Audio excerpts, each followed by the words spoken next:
बकिया video देखने से पहले वीडियो को लाइक करें, राहम टीवी चैनल को सब्सक्राइब करें और बेल आइकन पर क्लिक करें। शुक्रिया। अस्सलामुअलैकुम। मजनू बोल रहा हूँ। वालेकुम सलाम। हजरत, बड़ा अफसोस की बात है, जियारत मेरी रुक गई है। अब जियारत होना इधर तकरीबन बंद हो गई है। महीने में सिर्फ 6-7 मरतबा ही हो रही है।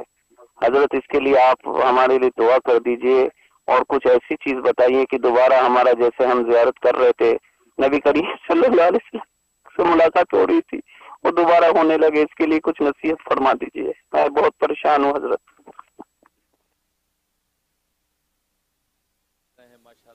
तबारक व तआला आपको अपनी मोहब्बत और सरकार दो आलम सल्लल्लाहु अलैहि वसल्लम की सुन्नत का जुनून इश्क अता फरमाए और आपकी जो है वो दीनी खिदमत को कबूल व मंजूर फरमाए।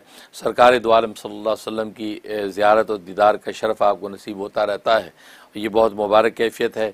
आप कह रहे हैं कि अभी कुछ कैफियत वो कम हो गई है, खैर उससे परेशान ना हो। ये कब्ज़ व बस्त की कैफियत जो है ये रूहानी मनाजिल की एक मंजिल है, इसी तरीके से चलता है। सातन फ़सातन, कभी ये कैफियत है कभी ये कैफियत है।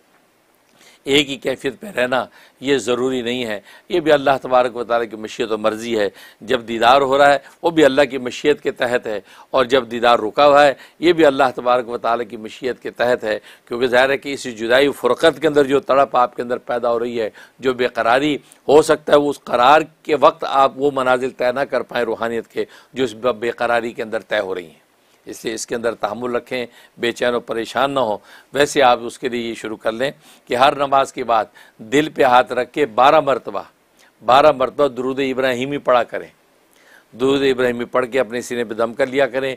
इंशाअल्लाह अल्लाह की रहमत से फिर से आपके दीदार का वो सिलसिला जारी हो जाएगा। मैं भी दिल से दुआ करता हूँ।